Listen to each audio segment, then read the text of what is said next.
வணக்கம்.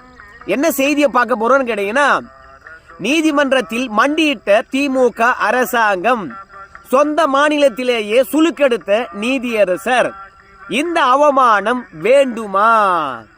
நீதிமன்றம் உத்தரவிட்டிருக்கிறது, அதை நடைமுறைப்படுத்திவிட்டு போகலாம். ஆனால் நிபந்தனையற்ற மன்னிப்பு போய் நீதிமன்றத்தில் கேட்கலாமா? படைப்பரிவாரங்கள் வச்சிருக்கீங்க, ஆட்சி அதிகாரங்கள் இருக்கிறது, ஆனால் நீதிமன்றத்தில் போய் மண்டிட்டு இருக்கின்றீர்களே அப்படின்ற கேள்விதான் எல்லோருடைய மனதிலும் எழுகிறது. எந்த வழக்கில் அப்படின்னு பார்க்கும்பொழுது, திருப்பரங்குன்றம் மலையின் மீது தீபம் ஏற்றுகின்ற வழக்கில் தான் திமுக அரசாங்கம் மண்டியிட்டு இருக்கிறது.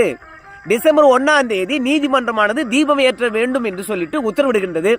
ஜி.ஆர். சாமிநாதன் அவர்கள் மலையெல்லாம் போய் ஆராய்ந்து விட்டு அந்த உத்தரவை பிறப்பிக்கின்றார்.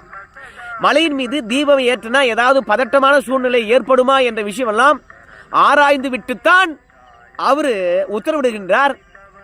தமிழக அரசாங்கமும் அந்த உத்தரவை ஏற்று 2 நாள் அமைதியா இருக்கிறது. மனுதாக்கல் பண்ண நம்முடைய ரவிக்குமார் அவர்களும் போய் கோயில் செயல் அலுவலர்கிட்ட தீர்ப்பை கொடுத்துட்டு தீபம் ஏற்றுவதற்கான பொருட்களையும் கொடுத்துட்டு வராரு. தீபம் ஏற்ற போறாங்க அப்படின்னு சொல்லிட்டு பக்த கோடிகளை பொறுத்த வரைக்கும், ஏன்னா 100 ஆண்டுக்கு பிறகு ஒரு நல்ல நிகழ்வு நடைபெறுகிறது, அதை பார்க்கணும்னு சொல்லிட்டு தொண்டர்கள் எல்லாம் மலை அடிவாரத்தில் குவிகின்றார்கள். ஆனால் திடீர்னு ஒரு 5 மணிக்கு காவல்துறை ஆணையர், காவல்துறை துணை ஆணையர், கோயில் செயல் அலுவலர்கள் மற்றும் உதவி ஆணையர் சத்யபிரியா, மாவட்ட கலெக்டர் அவங்கெல்லாம் நாங்கள் தீபம் ஏற்ற போறது இல்லை அப்படின்னு சொல்லி போடுறாங்க. உடனடியாக தீபம் ஏற்றவில்லை என்று சொன்ன பிறகு நீதிமன்றத்தை மீண்டும் ரவிக்குமார் அவர்கள் நாடுகின்றார். பிறகு நீதியரசரை பொறுத்த வரைக்கும் மறு உத்தரவு பிறப்பிக்கின்றார். மறு உத்தரவில் தமிழ்நாடு காவல்துறையை பொறுத்த வரைக்கும் தீபம் ஏற்றுவதற்கு ஒத்துழைப்பு நல்கல, போதிய பாதுகாப்பு வழங்கல, அதனால தொழில் பாதுகாப்பு படையினர் உங்களுக்கு பாதுகாப்பு அளிப்பாங்க. யாரு மனுதாக்கல் பண்ணாரோ அவங்களே போய் மலையின் மீது தீபம் ஏற்றலாம், கூட ஒரு 5 பேர் மட்டும் போனா போதும். ஏற்கனவே கோயில் செயல் அலுவலர் மட்டும்தான் தீபம் ஏற்றணும் அப்படின்னு சொல்லிட்டு நம்ம உத்தரவிட்டு இருந்தோம். இந்த முறை அவரே பாத்தீங்கன்னா அரசாங்கத்தின் பக்கம் நின்று கொண்டு இந்து அறநிலையத்துறை சட்டத்தை மீறி அவரு தீபம் ஏத்தாத பொழுது யாரு மனுதாக்கல் பண்ணீங்களோ அவங்களே போய் ஏத்துங்க அப்படின்னு உத்தரவிடுகின்றார். மீண்டும் தொழில் பாதுகாப்பு படையுடன் வராங்க தீபம் ஏற்றத்துக்கு. ஆனால் அங்க இனிகோ திவ்யன் இருக்கின்றார் காவல்துறை துணை ஆணையர். அவர் என்ன சொல்றான்னு கேட்டீங்கன்னா, பதட்டமான சூழ்நிலை இருக்குது, மலை மீது நாங்க தீபம் ஏற்ற அனுமதிக்க மாட்டோம் அப்படிங்கிறாங்க. அது மட்டும் இல்லாம 6 மணி ஆயிடுச்சு, 6 மணிக்கு மேல மலையின் மீது யாரையும் நாங்கள் அனுமதிப்பது கிடையாது, அதனால தீபம் ஏற்றக்கூடாது அப்படின்னு அதிரடியா உத்தரவிட்டு விட்டாங்க. 144 தடை உத்தரவும் கலெக்டர் அவர்கள் போட்டாங்க. அதை மீறி ஒன்றும் பண்ண முடியாது. மீண்டும் நீதிமன்றத்தை நாடினார்கள். நீதிமன்றத்தில் நீதிமன்ற அவமதிப்பு வழக்கை எடுத்தாரு ஜி.ஆர். சாமிநாதன். அந்த வழக்கு தான் நேற்று விசாரிக்க வந்தது. அப்படி விசாரிக்கின்ற போது ஒட்டுமொத்த தமிழக அரசாங்கத்தினுடைய அதிகாரிகள் நிபந்தனையற்ற மன்னிப்பு கோரினார்கள். அப்போ மதுரை கலெக்டரை பொறுத்த வரைக்கும் என்ன சொன்னார்னு கேட்டீங்கன்னா, ஏங்க மலை அடிவாரத்தில் ஏகப்பட்ட பேர் கூடி விட்டார்கள், மலையின் மீது ஒரு 1500 பேர் ஏறி இருப்பார்கள், அதனால மத நல்லிணக்கத்தை பேண வேண்டும், அமைதியை நிலைநாட்ட வேண்டும், அதற்காக சூழ்நிலை கருதி நாங்க 144 தடை உத்தரவு போட்டோம். நீதிமன்ற உத்தரவை நிறைவேற்றக்கூடாது என்ற எண்ணம் எங்களுக்கு இல்லை, அதுல வேணும்னே செய்யல. அப்படி நீதிமன்றம் கருதுமானால் நாங்க நிபந்தனையற்ற மன்னிப்பு கோருகின்றோம். அங்க கூடியிருந்த மக்களை பொறுத்த வரைக்கும் காவல்துறைக்கு எதிராக கோஷமிட்டார்கள், பேரிகார்டுகளை தூக்கி எறிந்தார்கள். காவல்துறையினருக்கும் வந்திருந்த பக்தர்களுக்கும் இடையில தள்ளுமுள்ளு ஏற்பட்டது. நாங்க தீபம் ஏற்ற விட்டிருந்தோம் என்றால் அங்க பெரிய கலவரமே ஏற்பட்டிருக்கும். சூழ்நிலை அடிப்படையில தான் நாங்க 144 தடை உத்தரவா போட்டோமப்பா, நீதிமன்றத்தை அவமதிக்க வேண்டும் என்ற எண்ணமெல்லாம் எங்களுக்கு இல்லை அப்படின்னு கலெக்டர் அவர்கள் சொன்னாங்க. அதே தான் காவல்துறை ஆணையரும் சொன்னாரு. காவல்துறை துணை ஆணையர் இனிகோ திவ்யன் அவர்களும் சொன்னாங்க, சத்யபிரியா அவர்களும் சொன்னாங்க.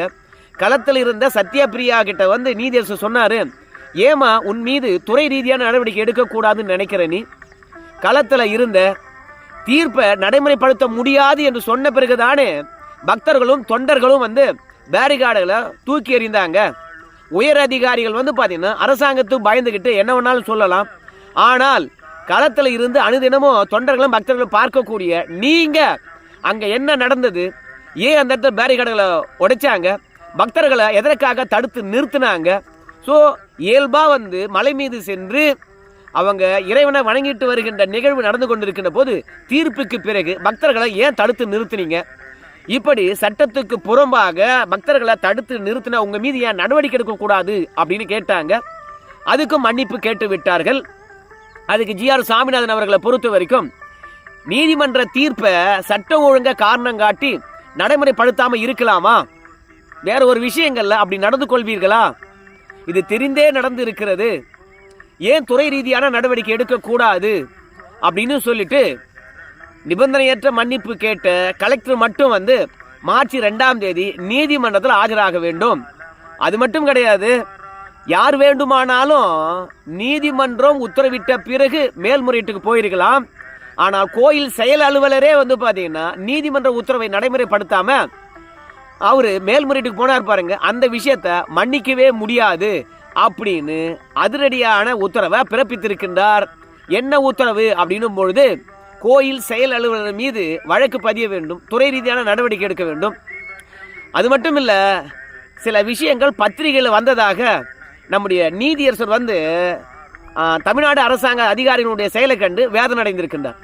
என்ன தெரியுமா, நீதிமன்றத்துக்கு வருகின்ற பொழுது பல்பொடி விளம்பரத்தில் பல்லை ஈன்னு காட்டிக்கிட்டு சிரிச்சுக்கிட்டே வருவாங்கல்ல, அந்த மாதிரி நீதிமன்றத்தின் மீது எந்தவித பயமும் இல்லாம நீதிமன்ற தீர்ப்பை நடைமுறைப்படுத்துத அந்த குற்ற உணர்வே இல்லாம நீதிமன்றத்தில் ஜாலியா சிரிச்சுக்கிட்டு வந்ததாக, ஆனா நீதிமன்றமாவது மண்ணாவது அவங்களாம் என்ன பண்ணிட முடியும் என்ற மனநிலையிலே நீதிமன்றத்தில் நின்றதாக தினமலர்ல செய்தி வந்திருக்கிறது. நீதிமன்றத்துக்கு நீங்க தருகின்ற மரியாதையா இது அப்படின்னு நீதியரசர் கேட்டிருக்கின்றார். அது மட்டும் இல்லாம இன்னொரு பத்திரிகையில காவல்துறை அதிகாரிகள் என்ன சொல்லியிருக்கிறாங்கன்னு சொல்லிட்டு கேரவான் என்ற பத்திரிகை தான் என்ன நினைக்கிறேன், அதுல நீதியரசரே படிச்சாராம். ஏங்க, நீதிமன்ற அவமதிப்பு வழக்கு தானே, அதெல்லாம் நாங்க பாத்துக்கிறோங்க, நீங்க ஏங்க அதை பத்தி கவலைப்படுறீங்க? நீதிமன்ற உத்தரவை நடைமுறைப்படுத்த முடியாதுங்க அப்படின்னு காவல்துறை துணை ஆணையரும் காவல்துறை ஆணையரும் இந்த மாதிரி வார்த்தையை பக்தர்களுக்கு முன்பாக விட்டதாக நானே கேரவான் பத்திரிகையில படிச்சேன். அப்போ நீதிமன்ற அவமதிப்பு வழக்கு என்றால் அவ்வளவு ஈஸியான ஒன்றா? அப்படின்னா நீதிமன்றத்தின் மீது உங்களுக்கு உளவியல் ரீதியாக என்ன மாதிரியான மனநிலை இருக்கிறது? இந்திய ஜனநாயக அமைப்புல நீதிமன்றத்துக்குரிய மரியாதை தரமாட்டீங்களா அப்படின்னு சொல்லுகின்ற போது காவல்துறை ஆணையருடைய சார்பில் ஆஜரான வழக்கறிஞர் கிரி என்று தான் நினைக்கிறேன், ஹரியோ கிரியோ எனக்கு சரியா தெரியல, மன்னிச்சிருங்க. அவர் என்ன சொல்றாருன்னு கேட்டீங்கன்னா, இன்னைக்கெல்லாம் பத்திரிகை விற்பனை செய்ய வேண்டும் என்பதற்காக உண்மைக்கு புறம்பாக பதட்டமான செய்திகள்லாம் விடுறாங்க. அந்த மாதிரி தான் அந்த பத்திரிகை கூட செய்தி எழுதியிருக்கலாம், அதனால அது உண்மை கிடையாது, எது நடந்திருந்தாலும் இப்ப மன்னிச்சிடுங்க அப்படின்னு ஒட்டுமொத்தமாக மண்டிட்டு இருக்கின்றார்கள். ஆனா நீதியரசரை பொறுத்த வரைக்கும் யாரையும் மன்னிக்கிற மாதிரி இல்லை. இந்த வழக்கை நான் திரும்ப பெற வேண்டும் என்றால் ஒரே ஒரு வழிதான் இருக்கிறது அப்படின்னு நீதியரசர் சொன்னாரு.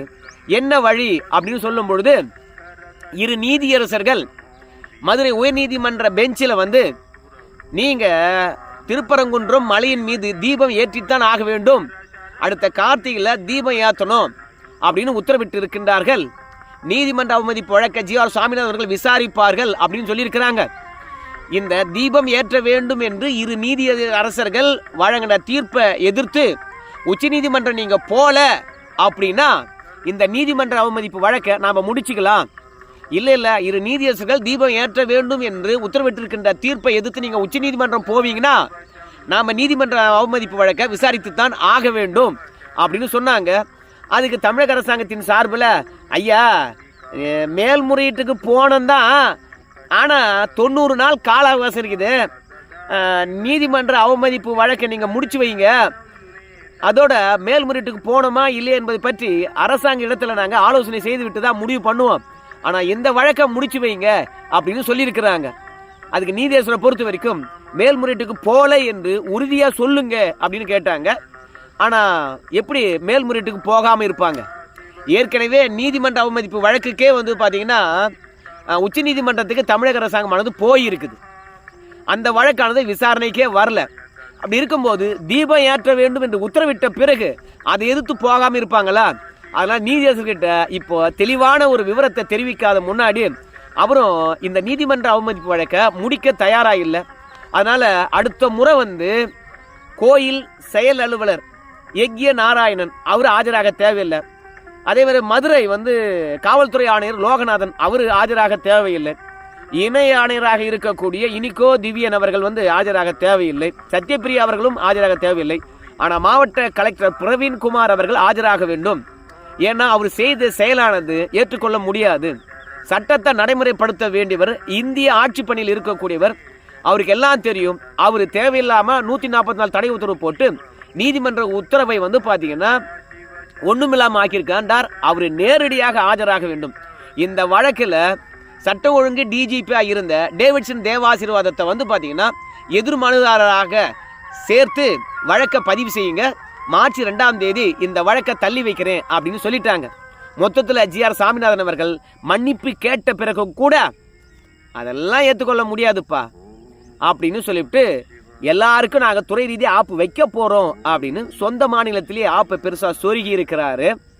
ஆனால் இந்த நீதிமன்ற அவமதிப்பு வழக்கை தாக்கல் பண்ண நம்முடைய ராம ரவிக்குமாராக இருக்கலாம், இல்லை முருகன் வழிபாட்டு மன்றத்தினராக இருக்கலாம், என்ன சொல்கிறான்னு கேட்டிங்கன்னா, நான் ஏதாவது குற்றம் செய்து விடுகின்றேன், நீதிமன்றத்தில் எனக்கு தண்டனை கிடைக்கும், ஆனால் அந்த தண்டனையிலிருந்து தப்பிப்பதற்கு நான் மன்னிப்பு கோரிவிட்டால் என்னை விட்டுருவீங்களா? அதிகாரத்தில் இருக்கிறீங்க, உங்ககிட்ட ஆட்சி இருக்குது என்றால் என்ன வேணும்னாலும் செஞ்சுட்டு நான் மன்னிப்பு கேட்டு விடுவேன் என்று சொல்வது என்ன மாதிரியான மனநிலை? அது மட்டும் கிடையாது, நீதிமன்றத்துக்கு வருகின்ற போது ஒரு அலட்சியம், குற்ற உணர்வே இல்லை. நீதியரசர் அதை சுட்டி காட்டுகின்ற போது யார் முகத்திலும் பார்த்தீங்கன்னா வருத்தமே இல்லையா. என்ன பண்ணிட முடியும் என்ற எண்ணம் மட்டும்தான் இந்த தமிழக அரசாங்க அதிகாரிகளுக்கு இருந்ததா. ஸோ இது சிறுபான்மையினர் வாக்க வாங்கணும் என்பதற்காக உறுதியாக இருக்கக்கூடிய திமுகவுக்கு ஒத்து ஊதுற மாதிரி இருக்குது அப்படின்னு மனு தாக்கல் பண்ணவங்க பேட்டி அளித்தாங்க. எல்லாம் இறைவன் பார்க்க போகிறான், என்னங்க சொல்கிறது. அதே மாதிரி GR சாமிநாதன் மீது நிறைய பேரும் அவதூறுகளை அள்ளி வீசினாங்க. இப்படி ஒரு நீதியரசர் மீதும் நீதிமன்றத்தின் மீதும் அவதூறுகளை அள்ளி வீசுகின்ற பொழுது நீதிமன்றத்தின் மீது இருக்கக்கூடிய கடைசி நம்பிக்கை அத்து போயிடும் இல்லையா. அதனால நீதிமன்றத்தின் மீது நம்பிக்கை மீட்டெடுக்க வேண்டும் என்பதற்காக நீதியரசர் மீது அவதூறு பரப்புனர்கள் மீது நடவடிக்கை எடுக்க வேண்டும் என்று சொல்லிட்டு உச்ச நீதிமன்றத்தில் GS மணி என்கின்றவர் வழக்கு தொடர்ந்திருக்கிறார். யாரெல்லாம் பார்த்தீங்கன்னா நீதியரசர் மீது அவதூறா பேசினாங்க என்ற பட்டியலும் தந்திருக்கின்றார். அதோட யாரெல்லாம் எப்படிலாம் பேசினாங்க அப்படின்ற வீடியோவும் தந்திருக்கின்றார். இதெல்லாம் நீதியரசர்கள் பார்த்தீங்கன்னா உச்ச நீதிமன்றத்தில் பார்த்துருக்கிறாங்க. ஏங்க, நீதிமன்றத்தின் மீதும் நீதியரசர் மீதும் இப்படி அவதூறு பரப்பியிருக்கிறீங்களே, அவங்க மீதெல்லாம் என்ன நடவடிக்கை எடுத்தீங்க அப்படின்னு தமிழக அரசாங்கத்துக்கிட்ட கேட்டிருக்காங்க. அதுக்கு தமிழக அரசாங்கமானது நீதிமன்றத்தின் மீதும் நீதியரசர் மீதும் நம்பிக்கை இழக்கும் வண்ணம் யாராவது நடந்திருந்தாங்கன்னா அவங்க மீது காவல்துறையானது கடுமையான நடவடிக்கை எடுக்கும். நீதிமன்றத்தினுடைய கண்ணியம் குறையாத அளவுக்கு நாங்கள் நடவடிக்கை எடுத்துட்டோம் அப்படின்னு அங்கே போய் மனு தாக்கல் பண்ணியிருக்கிறாங்க. அதெல்லாம் பிரித்து பார்த்த நீதியரசர்கள் என்ன நடவடிக்கை எடுத்திருக்கீங்க? இந்த மாதிரியான நடவடிக்கையை, கண் துடைப்பு நடவடிக்கையை நாங்கள் பார்த்ததே கிடையாது. நீதியரசர் மீது அவதூறு பரப்படவங்க யாருன்னு தெரியும், ஆனால் நீங்கள் யார் மீது நடவடிக்கை எடுத்திருக்கீங்க என்று நல்லா தெரியும். அதோட யாரெல்லாம் பார்த்தீங்கன்னா நீதியரசர் மீது என்ன பேசுனாங்கிற விஷயத்துடைய வீடியோ கூட எங்ககிட்ட இருக்குது. அப்போ தமிழக அரசாங்கம் அவங்கெல்லாம் காப்பாற்ற பார்க்குறீங்களா? ஒழுங்காக நடவடிக்கை எடுத்துட்டு அந்த நடவடிக்கையுடைய ஒட்டுமொத்த தரவுகளை நீதிமன்றத்தில் மொத்தமாக தாக்கல் பண்ணுங்க அப்படின்னு உச்ச நீதிமன்ற நீதியரசர்கள் சொல்லியிருக்கிறாங்க. உங்கள் எல்லாருக்கும் தெரியும், GR சாமிநாதன் அவர்கள் மீது வன்மத்தை கக்கியது கம்யூனிஸ்ட் கட்சிக்காரங்க, VCK-காரங்க, அப்புறம் TK-காரங்க மற்றும் திராவிட முன்னேற்ற கழகத்தினர். இப்படி பிரதானமாக ஆளுங்கட்சிக்கு முதுகலமாக இருக்கக்கூடியவங்களே நீதியரசர் மீது அவதூறுகளை அள்ளி வீசினார்கள். இப்ப திமுக அரசாங்கத்தை பொறுத்த வரைக்கும் திருமாவளவன் மீது நடவடிக்கை எடுப்பாங்களா? அன்றைக்கு கம்யூனிஸ்ட் கட்சியின் தலைவராக இருந்த சண்முகம், இன்னைக்கு இருக்காருன்னு நினைக்கிறேன், அவர் மீது நடவடிக்கை எடுப்பாங்களா? இல்ல பல பேர், இத்தனைக்கும் இஸ்லாமிய கட்சி வச்சு நடத்துகின்றார் நம்முடைய ஜவஹர்லா, அவரு கூட நீதியரசர் மீது அவதூறு பரப்பினார். இப்படி அரசியல் கட்சியில முக்கிய தலைவராக இருக்கிறவங்கலாம் அன்னைக்கு GR சாமிநாதன் மீது அவதூறு பரப்புனாங்க. ஆனால் காவல்துறையை பொறுத்த வரைக்கும் ஃபேஸ்புக்கில் பல ஐடிகளை நீக்கிட்டு, அதே மாதிரி யூடியூப்பில் ஒரு 4-5 ஐடிகளை நீக்கிட்டு இவங்க தாங்க அவதூறு பரப்புனாங்க அப்படின்னு போய் பொய்யா தகவலை கொடுத்தாங்க. உண்மையாக நீக்க வேண்டும் என்றால் திமுகவினுடைய ஒட்டுமொத்த அடிவருடிகள் இருக்காங்க தெரியுமா? யாரு? அண்டா செந்தில், யூடியூப் பூடிஸு, இந்த மாதிரி பல பேர் இருக்காங்க தெரியுமா? அவங்களுடைய யூடியூப் சேனல் லிங்க்கெல்லாம் கட் பண்ணியிருக்கணும். அவங்களுடைய யூடியூப் சேனல்லாம் பார்த்தீங்கன்னா இணையதளத்திலேருந்து நீக்கியிருக்கணும். ஆனால் அதெல்லாம் நீக்காமல் சும்மா ஒப்புக்கு சொப்புக்கு மனுதாக்கல் பண்ணதெல்லாம் பார்த்துட்டு திமுக அரசாங்கத்துக்கு தர்மடி கொடுத்துருக்காங்க. ஸோ அதனால் அடுத்த முறை வீரமணியிலிருந்து திருமாவளவன் வரைக்கும் நீதிமன்றத்தில் என்ன மாதிரி நடவடிக்கை எடுத்திருக்கோம் இவங்க மீது, காவல்துறை என்ன வழக்கு பதிந்திருக்கிறது, காவல்துறையானது விசாரணைக்கு எப்போ அழைச்சிருக்குது, எல்லா விஷயங்களையும் தொகுத்து தாக்கல் பண்ணணும்.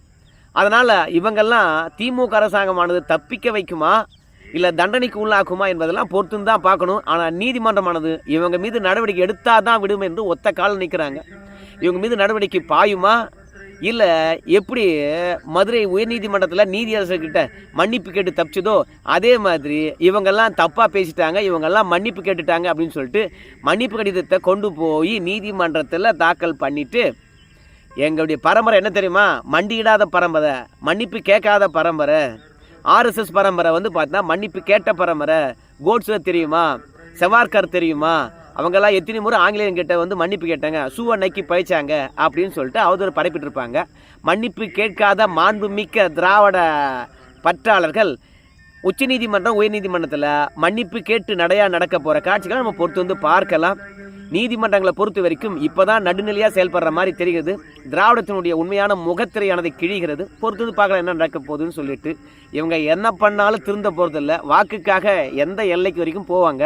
ஆனால் இந்துக்கள் மட்டும்தான் பார்த்து நடந்துக்கணும் அப்படின்னு சொல்லிட்டு இந்த வீடியோவை நான் முடிக்கிறேன். நன்றிங்க.